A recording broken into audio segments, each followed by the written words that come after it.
We've talked a little bit before about pricing strategies, consumer pricing strategies to be exact, but now we're going to go into a great deal of detail about each one of those. This is a breakdown by consumer pricing strategy by group. So for example, here's new product pricing. Here are two typical ones, penetration and skimming. Then there's promotional pricing, and then there's these three, differential pricing and so on. And yes, we're going to go through all of these. The first is penetration pricing. So it's selling new products at low prices with a goal of large sales volume. And for example, this is iTunes. So yeah, whereas before, in the years before iTunes, you might buy a record and each song might cost you $3 or $4. iTunes cut that down. The advantages are rapid market entry and adoption. It discourages competition, so it's a barrier to entry because the prices are just too low to support a lot of people in the market. High sales volume may reduce per unit cost, so economies of scale. Then there's disadvantages. Well, lower initial profit margins, yes, because you're setting a low price. You may attract only price-sensitive customers, so you may get the bottom of the barrel customers. And raising prices later can cause you to lose those customers. Next is price skimming. So that is introducing a new product with a high initial price and then lowering the price over time. And this is designed to recover investments and make profits before customers, before competitors can enter. It is the opposite of penetration pricing. And an example are currently EVs are being sold this way, and VHS players. So EVs went through the initial high price phase, and now they are getting into the low price phase as the many EV companies battle it out. And I have mentioned VHS players in the past, and I mean, they start out at $10,000 and they got down to, I think, less than 200 for a really good one by the time they quit making them. Advantages that test the buyer's price tolerance, so you get an idea where consumers will pay and where they won't pay. You can always lower prices later. Quality and prestige image. Yeah, I mean, higher prices are typically considered more prestige and more quality. So you get what you pay for is what most people would say. Disadvantages. Well, this can make the market very interesting to competitors when they see the high prices. Leader pricing. This is pricing below cost or below normal markup to attract customers to a store or to a website they normally don't visit. And part of that is a loss leader. So a loss leader is an item you sell at or below cost to attract customers who will hopefully buy other items from the same store or website, whatever. And a typical example of this is food stores around holidays. They'll have certain items where they're willing to take a loss because it knows it brings people into the store, and while they're there, they'll buy other things. Advantages. It increases store and site traffic. Customers may buy more profitable items once they're there, and it can improve the store and brand awareness. And yeah, that's always a good thing. Disadvantages. Well, there's loss of profits if customers only buy the low price items. They can set low price expectations if you overuse it, so customers will get used to just paying the lowest prices and then they'll go somewhere else. And you can trigger an ongoing price war with competitors if you start doing that. Special event pricing, temporary discounts or sales tied to a specific holiday, season, or notable event to boost customer interest and increase sales volume. So, I mean, they sell sports mugs and shirts during playoffs. So before playoffs, there may be a higher price. And then as you approach the playoff or get into the playoffs, they got a bunch of inventory and they want to get rid of it, so they may drop prices. Advantages, creates urgency, gives short-term sales boost during the event, clears out inventory, yes, because this can be important, helps move seasonal or overstock products. So yeah, if you're in the middle of the playoffs, then you might be wanting to get rid of stuff before the end of the playoffs because then the market will dry up. Increases store and site traffic, so it attracts both new and returning customers, enhances brand visibility, so it ties the brand to popular holidays or events, and keeping it top of mind. Yeah, so during this thing, people are looking at, hey, Joe Smith's shirts are really good right now. Enhances brand visibility. It ties the brand to popular holidays or events, keeping it top of mind. So Joe Smith's sports shirts might be really big and it gets your name out in front of a lot of people. Disadvantages, well, it can erode long-term profit margins if you keep discounts too deep for too long or make them too frequent. And customers can learn to wait for sales. So yeah, they don't buy during the regular prices. Inventory risk, if demand is miscalculated, you can end up with overstock or stockouts. And brand evaluation, constant discounting may weaken the perceived value or prestige of a brand because, yeah, if you get the reputation for being cheap, yeah, then that can be hard to get rid of. Comparison discounting. So you set today's price and then you compare to another past price, usually a higher price. So for example, this watch was $50 today. For a limited time, it's $30. And we've seen this a lot. If a firm first raises the price, then lowers it to create a fake situation, it can be illegal and it's unethical. It's lying. You're telling the customer the price used to be higher when it wasn't. The advantages, buyers feel a perceived value boost. They think they're saving money or they feel like they're saving money. Psychological anchoring, it's higher before price anchors a value. So they have a point of reference. Yeah, I'm getting a good deal because the price before used to be this and now it's this. So the current price seems better. Encourages impulse buying, limited time or dramatic markdowns motivate quick decisions. I'm laughing because my wife and I are looking at a new house.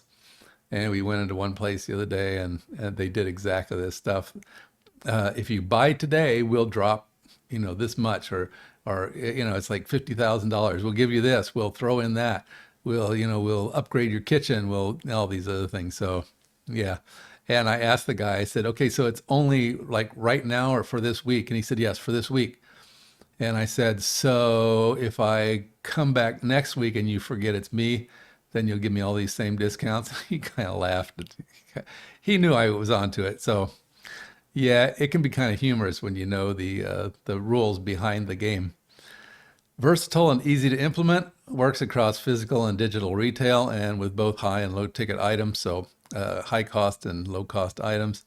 The disadvantage, if the original price seems inflated or fake, yeah, people aren't going to trust you. They're going to say, yeah, they lied to me. Legal risks. You may have to prove that the higher price actually existed. You actually sold stuff at that higher price. There's a training effect, so customers may learn to wait for discounts, and you may damage the brand. I mean, especially with premium items, because customers are going to say, yeah, they always say it's worth, $100 when actually they sell it for 25 most of the time. Differential pricing. So this is also called flexible pricing, multiple pricing, or price discrimination. It's charging different customers different prices for the same product at the same quality and quantity. And it's a type of psychological pricing. It's emotional rather than rational. So for example, when I moved into our current house, we were buying a lot of stuff from the local hardware store and they gave me a contractor discount because I was buying so much for them. And when they figured out I wasn't a contractor, that discount went away. The market must have multiple segments with different price sensitivities. So these types include periodic discounting, so temporary discounts at intervals. So for example, holiday sales. Then there's random discounting. So that's temporary reduction of prices at a random. It prevents customers from waiting for sales to buy. Pizza specials, maybe this is true. I mean, some pizza companies are good at randomizing their sales. Others are on a schedule, which allows you to learn to wait for them. Then there's negotiated pricing. Final price is through bargaining, cars at car dealers. You go into a car dealer, if they think you're going to pay more, they will set the price higher. And if they think you just can't do it or won't do it, then they'll give you a lower price. The advantages are you have higher margins on some sales, and the disadvantages, well, it's hard to maintain separation, especially on the internet when people can look up prices. They can say, yeah, my friend or this person on the internet just paid $10,000 less for the same car that I'm talking to you about. So yeah, that can make it hard to charge different prices to different people. Odd and even pricing. So this is setting an odd number that feels like a bargain, $99 rather than $100. We all see this, $49.99 rather than $50. And an even number suggests quality. So $5 million rather than 4.99 million. I saw some condos that were priced like this, and they were They priced them at 4.99 million, which, yeah, that seems kind of cheesy for a high-end condo. It just, yeah, somebody needed to talk to their marketing department, or even good luck. So if you work internationally, 88 yuan in China is considered a good luck price because eights are lucky. It's also a type of psychological pricing, so it's emotional rather than rational. Because if people thought about it, they would say, $99, $100 isn't that much different. Psychological prices, it lowers the price, it encourages purchases, and even prices like $1,000 versus $999.99 can enhance perception of luxury. So that's back to this condo thing. Yeah, this seems kind of cheesy if you do this, but this makes it feel like more luxurious because, it kind of falls in line with that thing. If you have to ask the price and you can't afford it. Yeah, so it's like, yeah, I don't need to save 1 cent on my purchases. Disadvantages: customers can see it as manipulative, and they often do.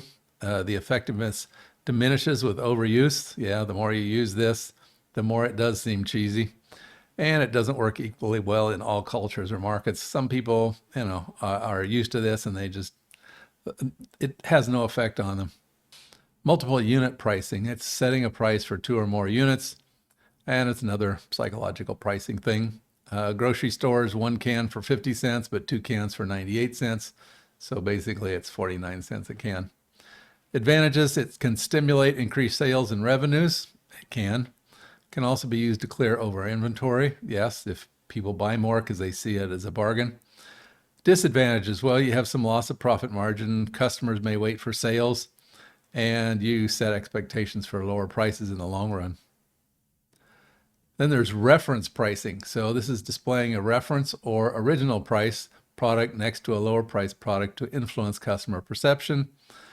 Yeah, that's another type of psychological pricing. So you put a Casio next to Rolex so people will see the value. This is time independent. This is not like the other one where we said, okay, last week the price was $50, today it's $30. This is just putting a cheaper product next to a more expensive product so that people can compare. The advantages is anchoring effect. Customers perceive the current price as a bargain compared to the higher reference price. So yeah. Boosts perceived value, makes a higher priced product seem more luxurious. So this works both ways. It can either make the cheaper product seem like a bargain or make the higher priced product seem more luxurious. And consumer trust in deals. When it's used honestly underscored, consumers can feel that they're making a value conscious decision. So yes, I'm getting a good deal. Or I am buying a luxury thing and I'm getting this much more by paying just, X amount more. Disadvantages: if the reference price is not a real selling price, it can be deceptive, maybe illegal. You can get fined for doing that. And fake reference prices can damage brand credibility and consumer trust. So we talked about that a little bit before on the other. Bundling is grouping two or more related products together and pricing them as the same as a single product or maybe less. And it's, again, psychological pricing. Computer monitor value meals. So when they bundle a computer monitor, keyboard, mouse, that's one type. Value meals: you go into some place, they give you Coke, fries, and a hamburger at a price that seems like a good deal. The advantage: increases perceived value. So yes, people feel like they're getting more for their money. Encourages purchase of multiple items and can move slow selling or complementary inventory. Disadvantages: it's difficult to price optimally for all components. So yeah, customers may not want certain individual items. So I may want the computer and the keyboard, but I've already got a mouse or something like that. And it may hurt sales of profitable individual products because if you can break things up and sell them at a higher price, okay, so be it. Then there's everyday low pricing, or EDLP. The company just promises you that it's going to have low prices without running the promotions, discounts, sales, all that stuff. They just say our everyday price is low. So it offers customers value through everyday low prices instead of occasional deals. And examples are Walmart, Aldi, Costco. The advantages are shoppers don't wait for the sales. They always believe they're going to get a good deal, so they're not hesitant to go into the store and just buy on any given day. Operational efficiency: there's less need for complex promotional planning. Yeah, or frequent price changes. So you don't have people running around the store changing price tags, and you don't have to do all this extra planning. All that stuff is becomes just waste, and you don't have to do it, and therefore you save money. Loyalty and volume encourages repeat purchases due to simplicity and consistent value. So yeah, if you know you can go to Costco and you can always get a good deal, you're going to be prone to going to Costco. Some disadvantages, well, some consumers may equate low prices with low quality.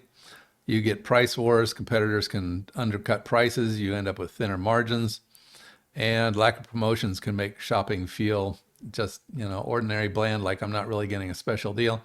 Especially if your competitor starts hitting some of your better products, your more popular products, if they start hammering on those and giving lower prices on those, it can look like you're not all that special. Customary prices. This is where you set prices based on tradition or consumer expectations rather than your cost structure or demand. And the prices remain stable over time because it's a psychological thing. It's what people expect, so they're willing to pay that over long periods of time. So, for example, candy bars are $1. Even when input costs rise, manufacturers can keep that price the same, and they might reduce size or quantity instead. Soft drinks and vending machines are often $1.25 or $1.50 just to meet expectations. People will have the right change in order to be able to buy. Predictability is one of the advantages. Customers like known price points. Yeah, they don't like to be surprised, especially negatively. Easy to communicate and maintain. There's fewer changes needed, and it keeps buyer expectations stable and avoids sticker shock. So you don't show up and say, whoa, boy, they keep raising the prices on this thing. Disadvantages: inflexibility. You can hurt your margins if costs rise and you don't increase your prices. So your profitability goes down. There's a shrinkflation risk. So companies will start to reduce product size and quality to maintain price. And that in itself, I mean, I've seen that, and I've seen ice cream where they decrease the amount in the carton. I've seen, the pop cans that get smaller, things like that, and it doesn't endear you to the product. And it's hard to innovate. New products at old price structures can be hard to innovate because you don't have the money coming in. And yeah, it's hard to make new stuff when you don't have the investment to do that. Premium or prestige pricing. So this is pricing the highest quality or most versatile products higher than the other products. So consumer perception is of higher quality, status, or worth. Rolex watches, Chanel handbags, Gucci clothing. These people aren't discounting their products to try to get new customers. They actually deliberately set high prices to give themselves a luxury image. Ultra level smartphones, first class airline seats. Yeah, they're not discounting these things to bring in people. They do this to get the luxury pricing. The advantages are enhanced brand image and perceived quality because, yeah, again, high prices are oftentimes associated with better quality. It attracts status conscious customers, so people who want to give an image of being successful, whatever. And you might have higher margins if you can maintain reasonable costs and yet charge a higher price. Disadvantages: well, you get a smaller customer base, and it's not for price sensitive customers. And you must maintain quality and brand experience to justify the price, or as soon as you get cheap or you're perceived to get cheap, it could be in packaging. I've seen that happen. Customers will bail on you, and it's really hard to get them back, especially since there are small numbers of them. Okay, captive pricing. That's a type of product line pricing. Base product is priced competitively or cheaply, while required captive products are sold at a higher margin. What does that mean? Well, with these examples, I think you'll see HP printers and the ink cartridges. HP charges nothing for the printers, and yet the ink cartridges are rather pricey. So they get you with the printer, and then they make their money back with the expensive ink cartridges. Razors and blades, so they give you the handle for almost nothing, and the blades are expensive. Video game consoles and games, copier machine ink, and so on. The advantages of this tactic are it encourages adoption of or addiction to the main product. It creates recurring revenue from consumables or services because you can't really go anywhere else. So you got to buy from them, and it may lock customers in for the long term. Maybe. The disadvantages: well, There's backlash if customers resent being trapped, and a lot of people are catching on to this now and they don't really like it. There's a risk of switching if alternatives, say generic ink, becomes available, and regulators may see this as being exploitation or anti-competitive. Then there's price lining or product line pricing, and this is where a company sets a limited number of price points for a category of products. Items are grouped into pricing lines, so say $25, $50, $75. So customers can become used to a given price tier. They can plan on a given price tier rather than an individual product price. So men's dress shirts, they'll be at like $30, $60, $90. And each of these tiers represents different quality or maybe even brand labels. And another example are women's shoes. So they'll group them in $40, $70, and $100 so that you can browse within a budget. So there may be 10 shoes in this range, say 5 in this range, and 3 in this range. So the advantages, pricing and merchandising are simplicity and efficiency for the staff, simplifies consumer choice by organizing products into clear value-based tiers. Yes, you know exactly where your budget is and where you can shop. And it reduces decision fatigue because you don't have to say, gosh, here's $41, $42, $43, up to $70. You don't need to do that. Okay, it encourages upselling. Salespeople can easily explain features that justify higher prices. So you can say for just $20 more, you get this, something extra. And it encourages comparison shopping within the store instead of leaving for another retailer. So yeah, I can compare among these. I can see if my budget will support, say, a $70 shirt without going to another store and coming back. Because when customers leave, they often don't come back. You'll see sales reps will try to keep people from leaving. Disadvantages, well, rigidity. You can limit your price flexibility because of cost, demand, or competition. If you set up these zones or whatever, you've limited yourself. You can't say $45 or $60. You're kind of setting your reputation on these price points. Profit margins can be reduced if the actual cost differences and fixed prices don't align well. So yeah, if your cost of making a $40 shirt is $39, you don't have much margins, but you can't sell it at $70 because it's just the gap's too big in quality. Okay, this is the end of marketing video 10. Let's get on to topic 11, which is business to business pricing strategies.